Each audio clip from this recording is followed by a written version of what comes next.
இந்த ஒரே ஒரு விஷயத்தை மட்டும் நீங்க மனசுல நினைச்சு அதை செயல்படுத்திட்டீங்க அப்படின்னா ஷீரடியில் இருக்கக்கூடிய சாயப்பாவே உங்களை தேடி வருவார். சந்தேகமே வேண்டாம். இந்த பதிவில் சொல்லப்பட்ட அத்தனை விஷயமும் உங்களுக்கானது மட்டுமே. நீங்கள் உங்கள் வாழ்க்கைக்கு கொடுக்கக்கூடிய முக்கியத்துவம் சரியானதா அப்படின்னு பரிசோதித்து பாருங்க. நிச்சயமா சொல்ற, சாயப்பா கோவக்காரர், உங்க மேல கோபத்தில் இருக்கிறாரான்றத நீங்க தெரிஞ்சுக்காம நீங்க அவரை வணங்கிக்கிட்டே இருந்தா அவருடைய கோபம் போய்விடும் அப்படின்னு யார் சொன்னது? வீட்டை மாத்துறதாலேயோ வாஸ்தை சரி பண்ணுறதாலேயோ வீட்டுக்கு முன்னாடி எலும்பிச்சம்பழத்தை கட்டுறதாலேயோ உங்கள் வாழ்க்கை மாறிடுன்னு யார் சொன்னாங்க? 100% இதை செஞ்சால் 1000% வெற்றி வாய்ப்பு உங்களுக்கு இருக்குது. சொல்லக்கூடிய உங்கள் வார்த்தைகள் உங்கள் மனசாட்சியின்படி உருவாக்கப்பட்டு கேள்வியாகவும் பதிலாகவும் இந்த பதிவு நிறைந்திருக்கிறது. ஓம் சாயிரா சாயிரா, ஓம் சாயிரா சாயிரா, ஓம் சாயிரா சாயிரா, அன்பே சாயிரா, பேரன்பே சாயிரா, அகிலம் தளிக்க ஆத்மா விழிக்க அனுதினம் சாயிரா, எங்கள் அன்பே சாயிரா.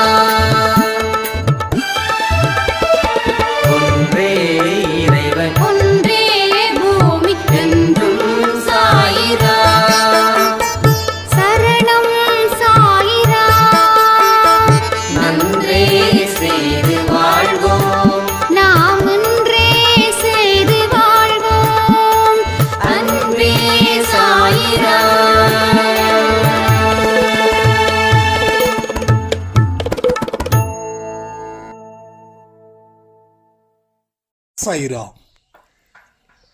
என் உயிரின் உயிரானவர்களே, நடந்து போன எந்த விஷயத்தையும் யாராலையும் மாற்ற முடியாது. வாழ்க்கையில் பின்னோக்கி போனா என்ன பிரச்சனை வரும் அப்படின்றது தான் இந்த பதிவு. நீங்க எல்லோரும் கடந்த காலத்தில் இருக்கக்கூடிய விஷயத்தை பற்றி மட்டும்தான் நினைக்கிறீங்க, ஏங்குறீங்க, கடவுள்கிட்ட பிரார்த்தனை செய்கிறீங்க. அதாவது எந்த இடத்துல கடவுள் வரத்தை கொடுப்பாரோ அந்த இடத்த பாயிண்ட் பண்ணி நாம் அடிக்கணும். கடவுள் கொடுக்கறதுல வல்லவர், அவர் வள்ளல். கடவுள் தான் இந்த உலகத்தை படைச்சாரு, கடவுள் தான் எல்லாமே படைச்சாரு. இங்க எது இல்லையோ அதை அவரால் நிச்சயமா கொடுக்க முடியும். அவரோட பார்வை பட்டுச்சுன்னா ஏழை கூட குபேரனா மாறுவான். பட் எல்லா விஷயமும் அவரால் முடியும். அவரால் எல்லாம் முடியும், எல்லாம் கூடும். நான் ஒரு விஷயத்தை நினைக்கிறேன் அப்படின்னா நிச்சயமா அவர் மனசு வச்சாருன்னா எனக்கு எல்லாமே கொடுப்பாரு. என் வாழ்க்கையை அவர் மாற்றுவார். இதில் எனக்கும் சந்தேகம் இல்லை, உங்களுக்கும் சந்தேகம் இருக்காதுன்னு நான் நம்புறேன். அப்ப ஏன் அவர் கொடுக்கல அப்படின்னா அவருக்கும் ஒரு சில டேர்ம்ஸ் அண்ட் கண்டிஷன்ஸ் இருக்கு. அது என்ன டேர்ம்ஸ் அண்ட் கண்டிஷன்ஸ்? அவரு முன்னோக்கி வா, பின்னோக்கி போகாத. இந்த தத்துவத்தின் அடிப்படையில் இல்லை இந்த உறுதிமொழியின் அடிப்படையில் தான் அவர் ஒவ்வொரு மனுஷனையும் காப்பாத்துறாரா இல்லை அமைதி காக்கிறாரா அப்படின்னு. ஆனால் பெரும்பாலான மக்களுக்கு அவர் அமைதியை காக்கிறார், அமைதியாக தான் இருக்கிறார். அவரால் எதையுமே கொடுக்க முடியல. எஸ், உங்களுக்கு அவரால் எதையுமே கொடுக்க முடியல. கொடுக்கறதுக்கு 1000 லட்சம் கோடி இருந்தாலும் அவரால் எதையுமே இந்த நிமிடம் வரைக்கும் கொடுக்க முடியல. இதை தான் நம்ம உணர்ந்துக்கணும். அதான் நான் சொன்னேன், ஒரே பாயிண்டில் நிச்சயமாக நம்ம ஜெயிக்க முடியும். உங்கள் லைஃப்பில் கடந்த காலத்தில் நடந்த விஷயத்தை மாற்ற முடியவே முடியாதுன்ற விஷயம் என்னைக்கு உள்ளுக்குள்ள நீங்கள் அசை போடுறீங்களோ அன்னைக்கு தான் உங்களுடைய வாழ்க்கையில் வளர்ச்சி அப்படின்ற ஒரு விஷயத்தை ஏற்படுத்த முடியும். இன்னைக்கு வரைக்கும் நாம் விட்ட கண்ணீரால் எந்த லாபமும் இல்லை, நஷ்டங்கள் மட்டுமே அதிகரிச்சது. மறக்க முடியல அப்படின்னு ஒரு சாய்ராம் சொன்னாங்க. மறக்க முடியல அப்படின்னா வாழ முடியலன்னு அர்த்தம். அப்போ அந்த சாய்ராம் வாழ விருப்பம் இல்லையா அப்படின்னு கேள்வி கேட்டா, வாழ விருப்பம் இருக்குது ஆனால் மறக்க முடியலன்னு சொல்றாங்க. ஸோ மறந்தாதானே வாழ முடியும், கடவுளோட வார்த்தை இது. ஸோ மனுஷன் தன்னுடைய வாழ்க்கைக்குள்ளேயே அவன் வாழ்ந்துக்கிட்டு இருக்கான். கடவுள் சொல்லக்கூடிய விஷயத்தை கேட்க மறுக்கிறான்.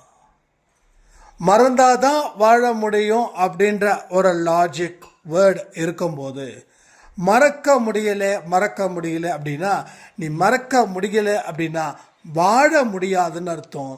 வாழ விருப்பம் இல்லைன்னா நீ உன் வாழ்க்கையில் எந்த கர்மத்தையும் மறக்க வேண்டாம்.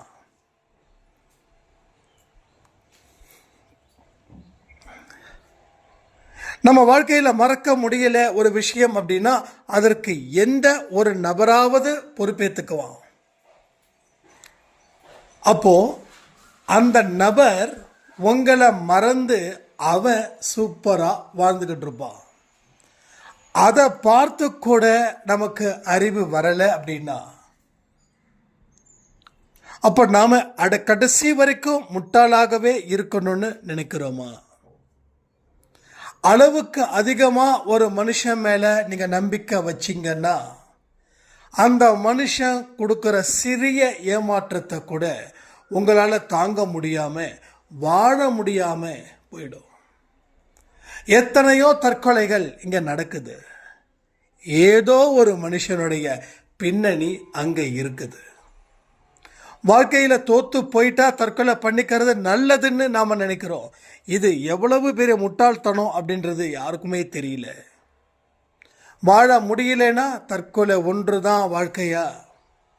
தற்கொலை பண்ணிக்கும் போது உங்கள் குடும்பம், உங்கள் நண்பர்கள், உங்கள் மேலே மதிப்பும் மரியாதையும் வைத்திருக்கவர்களுடைய நிலைமையை கொஞ்சம் யோசித்து பார்த்தீங்களா? ஸோ தற்கொலை யாராவது பண்ணிக்கிட்டாங்கன்னா நான் அவங்க மேலே பரிதாபப்படலை, அவங்க மேலே கோபமும் ஆத்திரமும் தான் எனக்கு வருது. அது ஏன்னு தெரியல. ஏன்னா அவ்வளவு சுயநலவாதிகளாக இருக்கிறாங்க இந்த தற்கொலை பண்ணிக்கிறவங்க.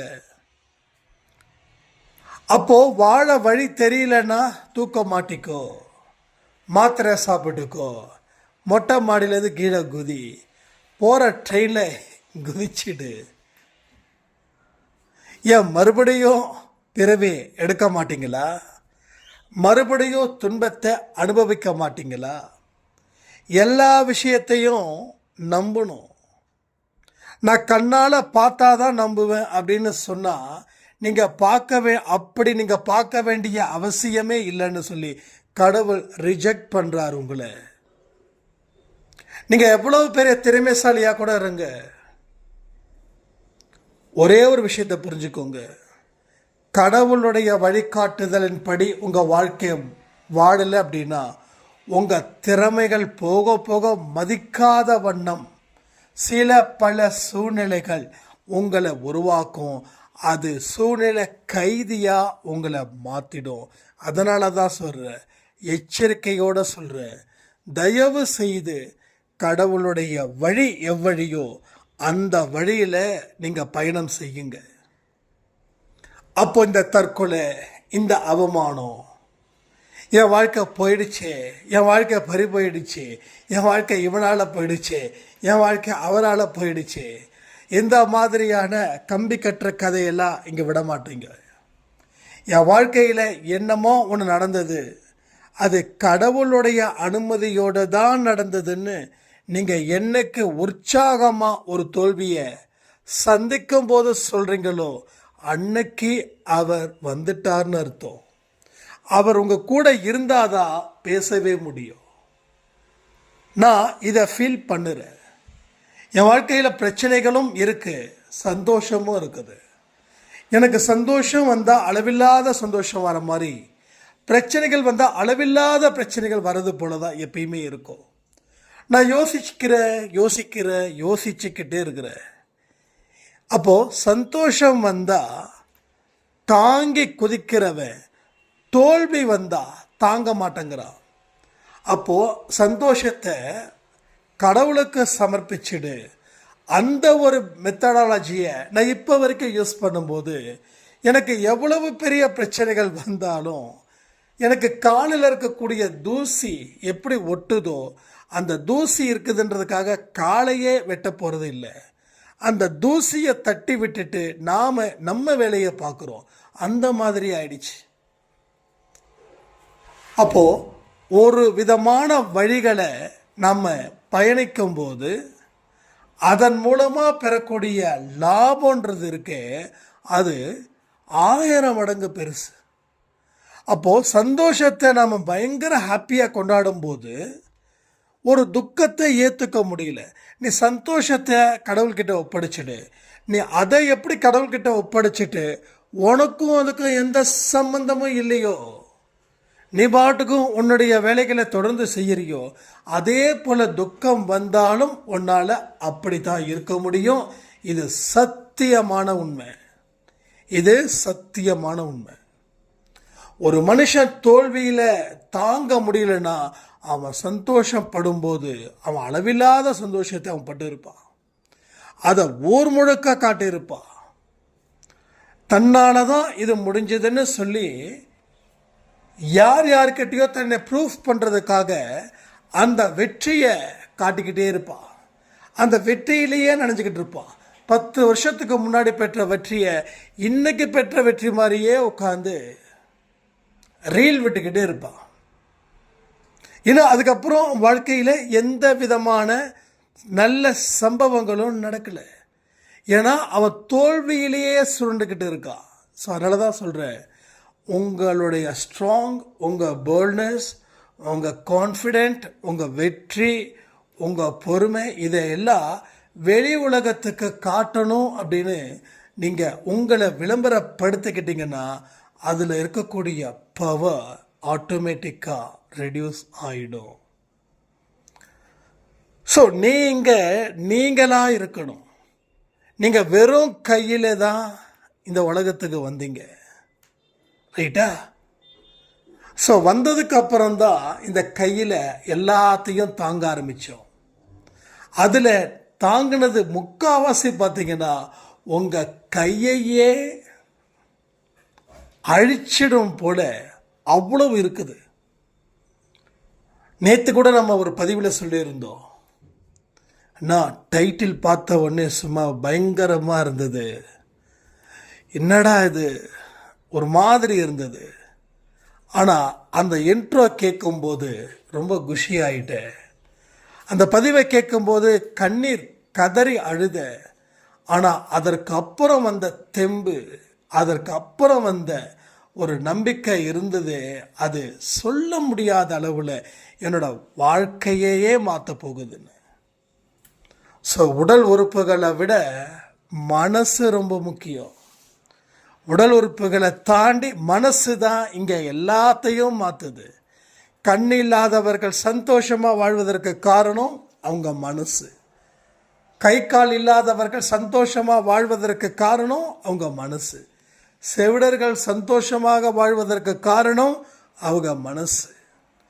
ஸோ யாருடைய மனசையும் நம்ம காயப்படுத்தாமல் சொல்ல வேண்டிய விஷயத்தை அவங்களுக்கு புரிகிற மாதிரி சொல்லி அதை இன்முகத்தோடு சொல்லும்போது அவங்களும் அதை ஏற்றுப்பாங்க.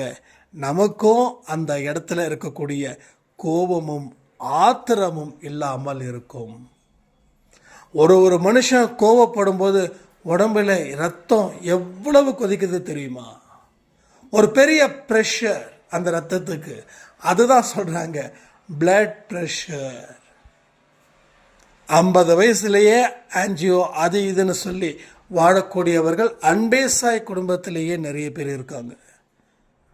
ஸோ ப்ரெஷர் அளவுக்கு மீறினது. அதாவது ஒரே ஒரு விஷயம் சொல்கிறேன், நல்லா தெளிவாக கேட்டுக்கோங்க. உங்களால் சில விஷயத்தை மட்டும்தான் கண்ட்ரோல் பண்ண முடியும். அதுக்கு நீங்கள் போராடுங்க. இன்னும் சில விஷயங்கள் உங்களால் கண்ட்ரோல் பண்ண முடியாது. அதை ஆண்டவன் சன்னதியிலே விட்டுடுங்க. உங்களால் எதுக்கு முடியுதோ அதுக்கு மட்டும் போராடுங்க.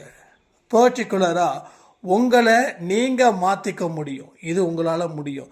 ஆனால் மற்றவங்களை உங்களால் எந்த காரணத்தை கொண்டும் மாற்ற முடியாது. ஆனால் நம்மளையும் மாற்றிக்கல, அடுத்தவங்களை மாற்றிக்கணும்னு நினைக்கக்கூடிய ஒவ்வொரு விஷயமும் தான் இங்கே ஒரு மனுஷனுக்கும் நான் அப்படின்ற ஒரு ஆணவம், நான் அப்படின்ற ஒரு அகங்காரம், நான் அப்படிங்கிற ஒரு அத்தனை கெட்ட விஷயங்களும் அவங்களுக்கு தொடர்ந்து நடந்துக்கிட்டே இருக்குது. அதனால தான் சொல்கிறேன், ஒரு தெளிவான மனநிலையை நீங்கள் உருவாக்கும் போது தான் ஒரு தெளிவான வாழ்க்கை இங்கே பிறக்குது. இருட்டை தாண்டி வெளிச்சத்துக்கு வரும்போது தான் வெளியில் என்னென்ன விஷயங்கள் இருக்குது அப்படின்றத நமக்கு புரியுது. ஸோ இதை எப்படி நீங்கள் சந்திக்க போகிறீங்கன்றது தான் ஒரு 1000 கேள்விகள். ஸோ அந்த பாயிண்டின் அடிப்படையில் நீங்கள் வரணும். வாழும்போது நீங்கள் கேட்குற அத்தனை விஷயங்களும் அவரிடம் இருந்து பெற முடியும். பெரிய ஒரு வாழ்க்கையை வாழ்வதற்கு ஒரு அடித்தளத்தை அவர் அமைச்சு தந்திருக்கார் அப்படின்ற ஒரு உண்மையும் உங்களுக்கு புரியும்.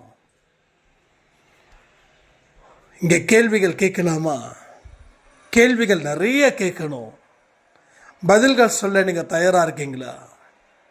ஸோ எத்தனை பேர் கடந்த காலத்தில் இருந்து மீண்டு வராமல் இந்த நிமிஷம் வரைக்கும் வாழ்க்கையை வாழாமல் இருக்கீங்கன்றதை கமெண்ட் பண்ணுங்க. ஸோ ஒரே ஒரு விஷயம் கேள்வி கேட்குறேன், இந்த நொடியை உங்களால் வாங்கி தர முடியுமா? இதற்கு முன்னாடி இருக்கக்கூடிய நொடியை வாங்கி தர முடியுமா? 2025 பிப்ரவரி 20 அதை மறுபடியும் இந்த நாளில் உருவாக்க முடியுமா? இறந்து போன நம்ம தாத்தாவோ பாட்டியோ திருப்பி எழுப்பி நம்ம வீட்டில் உட்கார வைக்க முடியுமா?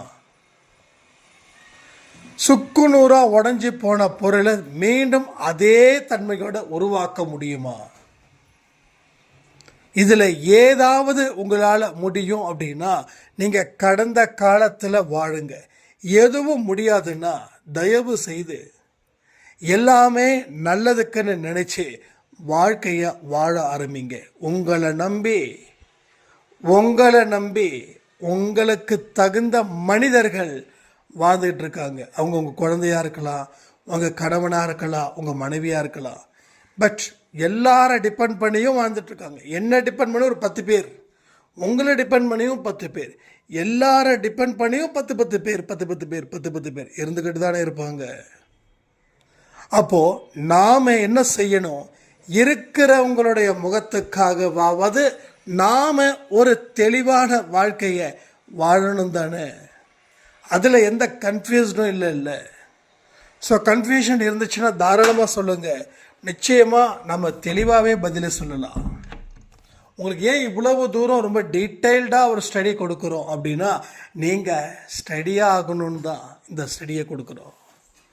நீங்கள் என்னைக்கு ஆழ்ந்த நம்பிக்கையில் உங்கள் சொந்த காலில் நீங்கள் நிற்கிறீங்களோ அன்னைக்கு தான் உங்கள் வாழ்க்கையில் உங்களுக்கு தேவையான அத்தனை நல்ல விஷயங்களும் உங்களுக்கு தொடர்ந்து தொடர்ந்து தொடர்ந்து நடந்துக்கிட்டே இருக்கும். ஸோ வாழ்க்கையை வெல்ல முடியுமா? எஸ், முடியும். நீங்கள் கையில் 10 பைசா இல்லைன்னா கூட நீங்கள் நினச்சிங்கன்னா எல்லாத்தையும் உருவாக்க முடியும். நீங்கள் நினச்சிங்கன்னா இழந்து போன சந்தோஷத்தை இன்னும் பல மடங்கு சந்தோஷமாக அனுபவிக்கவும் முடியும். ஸோ திரும்பவும் சொல்லணும்னா ஒரே பாயிண்ட்டு, மைண்ட். அந்த மைண்டு ரிலாக்ஸாக இருந்துச்சுன்னா எல்லாமே சாத்தியப்படும். அது கொஞ்சம் அப்படி இப்படி காட்டுச்சு அப்படின்னா நாம் சரியாக செய்ய வேண்டிய விஷயம் கூட தேவையில்லாமல் தப்பு கணக்கில் அது போய் சேர்ந்துடும். ஸோ என்ன டிசைட் பண்ணணும் அப்படின்றது முக்கியம். டிசைட் பண்ணதன்படி வாழறதுன்றது முக்கியம். அந்த வாழ்க்கையில் சாதிக்க முடியுன்ற நம்பிக்கையும் உங்களுக்கு முக்கியம். அதற்கு உண்டான தகுதிகளையும் அதற்கு உண்டான வழிகளையும் ஏற்படுத்துவதுன்றது மிக முக்கியம். இது எல்லாமே முக்கியம் இல்லாததுக்கு நீங்கள் முக்கியத்துவம் கொடுத்தீங்கன்னா உங்கள் வாழ்க்கையில் அத்தனை வீணாகும். எது முக்கியம் எது முக்கியம் இல்லை பிரித்து பார்க்க தெரியாதவர்கள் தான் வாழ்க்கையில் தொடர்ந்து தோல்விகளை சந்திச்சுக்கிட்டே இருக்காங்க. ஸோ நிச்சயமாக சொல்கிறேனே, தொடர் தோல்விகள் டெஃபினட்டாக ஒரு மனுஷனை வாழவே விடாது. ஒரு 10 தோல்விகளை தொடர்ந்து பார்க்குறவங்களால எப்படி வாழ முடியும்? ஒரு 5 தோல்விக்கு ஒரு வெற்றி, அது சூப்பர். ஆனால் 10மே தோல்விகளாக இருக்குது. ஸோ வேறு ஈவெண்ட்டே இல்லை. இங்கே நிறைய பேரோட புலம்பல் அதான் சொல்கிறாங்க. நிறைய பேர் மற்ற சேனல் ஏன் இப்படி ட்ரையாக இருக்குது, ஏன் எம்டியாக இருக்குது, இன்னும் நிறைய தேவை எங்களுக்கு மெசேஜஸ் அப்படின்னு. ஸோ சாய் 365 அதனால தான் எனக்கு காலையில் பப்ளிஷ் பண்ணுது. அது ஒரு சாய்ராம் சொன்னாங்க, அட்லீஸ்ட் இந்த சேனலில் 2 ஆடியோவாவது வாரத்தில் கொடுங்கன்னு சொல்லி. ஸோ அந்த கமெண்ட்டை படித்ததுக்கப்புறம் தான் எல்லா சேனலும் ஆக்டிவேட் ஆகுது. எதற்காக? ஏகப்பட்ட தகவல்கள் உங்களுக்கு போய் சேரணும். அந்த தகவல்களால் உங்கள் வாழ்க்கையில் உயர்ந்த இடத்துக்கு நீங்கள் வரணும். நீங்கள் சாதிக்க வேண்டிய இடத்துல இருக்கும்போது ஏன் திண்டாட்டத்தின் நடுவில் நீங்கள் மாட்டிக்கிட்டு இருக்கீங்க? ஸோ இதை எல்லாத்தையும் சரி பண்ணத்தான் சாயப்பா இதோ கிளம்பிட்டார். ஒவ்வொரு பதிவுகள் மூலமாக உங்கள் வாழ்க்கையில் அற்புதத்தையும் அதிசயத்தையும் நிகழ்த்தியே தீர வேணும்னு சொல்லி அவர் ஷீரடியில் இருந்து புறப்பட்டு விட்டார். ஸோ அவர் புறப்பட்டு விட்டார் அப்படின்ற ஒரு வார்த்தையை நீங்கள் ஆழமாக நம்பினாவே போதும். நீங்கள் என்ன செய்யணும் அப்படின்ற ஒரு விஷயத்தையும் நீங்கள் பார்த்து செய்வீங்க. ஸோ இது உண்மை. அவர் இருக்கிறாரு அப்படின்றத விட அவர் கிளம்பிட்டாரு என்னுடைய பிரச்சனையை தீர்க்க. அவர் வர்றதுக்கு 1 வாரம் ஆகும். அது வரைக்கும் நான் என்னுடைய வேலைகளை நான் சிறப்பாக செய்கிறேன் அப்படின்னு நீங்கள் முடிவு பண்ணி பாருங்களேன். அப்போ தெரியும் அதனுடைய பெனிஃபிட்ஸ் எப்படி இருக்கு அப்படின்னு. இங்கே எல்லாரும் முடியலன்ற ஒரு வார்த்தையை தான் ஒரு பாடமாக வச்சுருக்கீங்க. ஆனால் முடியல அப்படின்ற ஒரு விஷயத்தை நீங்கள் நினைக்க தான் உங்கள் வாழ்க்கையில் நீங்கள் ஒரு அடியாக மேலே போல கீழே போகிறீங்க. அந்த படிக்கட்டு கீழே வரைக்கும் இருக்கும். அடி பாதாளம் என்ன, அதை விட பெரிய பாதாளம் எங்கேயாவது இருந்ததுனாலும் அந்த எண்டு வரைக்கும் அந்த படி இருக்கும். ஸோ நான் உங்களை மோட்டிவேஷன் பண்ணுறதுக்காக டெஃபினட்டாக நான் பேசலை. மோட்டிவேஷனில் பாதி பொய்யாவே இருக்கும். உன்னால் முடியும் அது இது அப்படின்னு. நான் ரியல் ஃபேக்டை சொல்கிறேன். ரியல் ஃபேக்ட், உண்மை. ஏன் இவ்வளவு தூரம் நான் கத்தி சொல்கிறேன் அப்படின்னா, அந்த உண்மையை ஏற்க உங்கள் மனசு விரும்ப மாட்டேங்குது. அதுதான் பெரிய தலைவலியாக இருக்குது. அது எப்படிங்க சில பேருக்கு மட்டும் செம மிராக்கள், சில பேருக்கு மட்டும் ஏன் அப்படின்னா அந்த சில பேர் தான் மனசை மாத்துறாங்க, அவங்க பார்வையும் மாத்துறாங்க. நான் எதையும் மாற்ற மாட்டேன், நான் மாற மாட்டேன், நான் பிரச்சனை அப்படின்னா வீட்டை காலி பண்ணிடுவேன், நான் பிரச்சனை அப்படின்னா வீட்டுடைய வாசலை மாற்றிடுவேன், நான் பிரச்சனை அப்படின்னா வீட்டுக்கு முன்னாடி எலுமிச்சை பழத்தை கட்டிடுவேன். ஸோ இதுதான் எனக்கு தெரியும், வேற எதுவும் தெரியாது. இதுதான் எல்லாருக்கும் தெரியுது. இதை தாண்டின விஷயம் ஏன் தெரிய மாட்டேங்குது? ஏன்னா இந்த எலுமிச்சை பழம் கட்டுறதோ வீடு மாத்துறதோ நமக்கு பெரிய பிரச்சனை இல்லை. ஆனால் மனசை மாத்துறதுன்றது தான் பெரிய பிரச்சனையாக இருக்குது.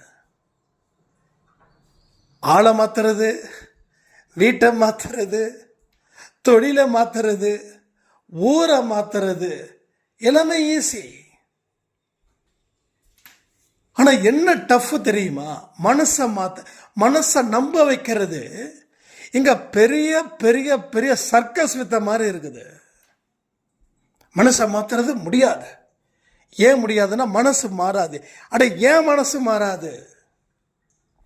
உங்களுக்குள்ள கேள்விகளை எப்படி தெரியுமா கேட்கணும்? உங்களுக்குள்ள இருக்கிற கேள்விகளை செருப்பால் அடிக்கிறது போல கேட்கணும். நமக்குள்ள நாம் செருப்பால் அடிக்கிறது போல கேள்விகள் கேட்கும்போது தான் நமக்கு சூடு சொரணை இது எல்லாம் வரும். நான் அடிக்கடி கற்பனை பண்ணியிருக்கேன், சாய்ப்பா விளக்கமாத்தாலையும் செருப்பாலையும் என்னை அடிக்கிறது போல. ஏன்னா அவர் அடிக்கிறாரே அப்படின்றத போது அவர் தன்னுடைய குழந்தைய, தான் செல்லமாக வளர்த்த குழந்தைய, தன்னோட உயிரான ஒரு குழந்தைய அவர் கையால் அடித்தா அடி வாங்குறவனை விட அடிக்கிறவனுக்கு வலி அதிகமாக இருக்குமா இருக்காதா? அந்த வழியை சாய்ப்பாவுக்கு நான் கொடுத்துட்டேனே அப்படின்னு சொல்லி. ஸோ எனக்கு வலி முக்கியம் இல்லை. என்னால் ஒரு விஷயத்தை செய்யும்போது அது பிறருக்கு வலிக்குதே, அந்த வலி என்னோட வலியை விட கோடி மடங்கு எனக்கு இன்னும் ஜாஸ்தி அந்த பெயினை கொடுக்கும்ல. உண்மைதானே? உங்கள் செல்ல குழந்தைய நீங்கள் அடிக்கிறீங்க, பயங்கரமாக அடிக்கிறீங்க, அவ்வளோ லூட்டி பண்ணுது. மனசார சொல்லுங்க, நீங்கள் எழுதிருக்க மாட்டீங்க. அந்த குழந்தைய நினச்சி நீங்கள் கதறி இருக்க மாட்டீங்க. உங்கள் மனசுக்குள்ள உங்கள் இதயத்தில் ரத்தம் வந்திருக்காது, வந்திருக்கும்.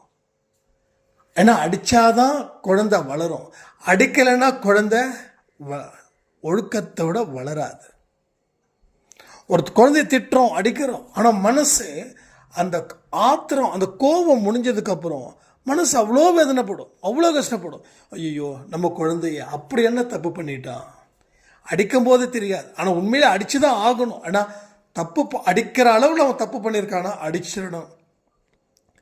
அட்வைஸ் பண்ணுற அளவில் தான் அவன் தப்பு பண்ணியிருக்கானா அட்வைஸ் பண்ணிவிடுங்க. பட் அடிக்கிற அளவில் அவனை தப்பு பண்ணும்போது அவனுக்கு அட்வைஸ் பண்ணிங்கன்னா அவன் மறுபடியும் தப்பு பண்ணுவான்.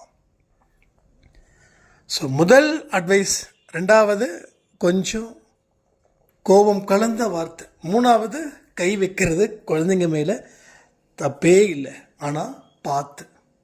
அவன் திருந்தணுன்றதுக்காக தான் அடிக்கணும், தண்டனைக்காக அடிக்கக்கூடாது. அவன் திருந்தணும் அப்படின்னு. அப்போ அடித்ததுக்கு அப்புறம் நீங்கள் குழந்தைங்க கிட்ட ஃபீல் பண்ணக்கூடிய அந்த ஃபீலிங்கை, உங்களுடைய கண்ணீரை அவனுடைய இதயத்தில் விடணும். அப்போ தான் நம்ம தப்பு பண்ணால் நம்ம அம்மா நம்ம அப்பா அவங்க இதயத்தில் இருந்து ரத்தம் வருமே அப்படின்னு நினச்சி அந்த குழந்தை தப்பு பண்ணாது. ஸோ இங்கே அடிக்கிறதோட விட்டுடுறோம். குழந்தை என்ன நினைக்கிது, அடிக்கிறியா, இன்னைக்கு தெரிஞ்சுதான் தப்பு பண்ணாதானே அடிப்பேன், நான் தெரியாமல் தப்பு பண்ண போகிறேன் பார் அப்படின்னு சொல்லி அந்த குழந்தை தெரியாமல் தப்பு பண்ணும். ஸோ குழந்தைங்க பின்னாடியே கேமரா வச்சுட்டு போக முடியாது. வீட்டில் இருக்கும்போது தான் நம்ம குழந்தை, வீட்டை விட்டு வெளியில் போனதுக்கப்புறமும் அது நம்ம குழந்தையான்னு பார்க்கணும். இங்கே பெற்றோர்கள் நிறைய வேலைக்கு போகிறதால வீட்டில் இருக்கும்போதே அது நம்ம குழந்தை தானேன்னு தெரியல. தனியாக இருக்கும்போது குழந்தை என்ன பண்ணுறான், என்ன பேசுகிறான், எதை பற்றி பார்க்குறான்றதை தெரிஞ்சுக்கணும். ஸோ இன்றைக்கி இன்டர்நெட்லாம் உள்ளே வந்துருச்சு. எல்லா கையிலையும் ஃபோன்ஸ் இருக்குது. அந்த ஃபோன்ஸில் போயிட்டு என்ன பார்க்குறான்றதை நீங்கள் ஒரு தடவை செக் பண்ணணும். தப்பாக பார்த்தானா உடனே அதட்டக்கூடாது. அப்போ குழந்தை என்ன பண்ணும், மாட்டிக்காமல் தப்பு பண்ணணும்னு நினைக்கும். ஸோ அதனால் வாழைப்பழத்தை அந்த ஊசியை வச்சு வாழைப்பழத்தை ஏற்றுற மாதிரி தான் பொறுமையாக நிதானமாக செய்யணும். ஸோ குழந்தை வளர்ப்பதும் ஒரு கலை ரைட்டா? ஸோ எல்லாத்தையும் திங்க் பண்ணி பாருங்கள். அப்போ சாய்ப்பாவுக்கு வலிக்கும் அப்படின்னா நம்ம எந்த தவறையும் செய்ய மாட்டோம்ல. அதனால் வாழ்க்கையில் கடந்த காலத்தை பற்றி நினச்சி பார்க்காம நிகழ்காலத்தில் வாழுங்க. எதிர்காலம் சிறப்பாக இருக்குன்னு சொல்லி இந்த பதிவை நான் முடிக்கிறேன். ஜெய் சாய்ராம். ஓம் சாயிரா சாயிரா, ஓம் சாயிரா சாயிரா, ஓம் சாயிரா சாயிரா, அன்பே சாயிரா, பேரன்பே சாயிரா, அகிலம் தளிக்க ஆத்மா விழிக்க அனுதினம் சாயிரா, எங்கள் அன்பே சாயிரா. ஒன்றே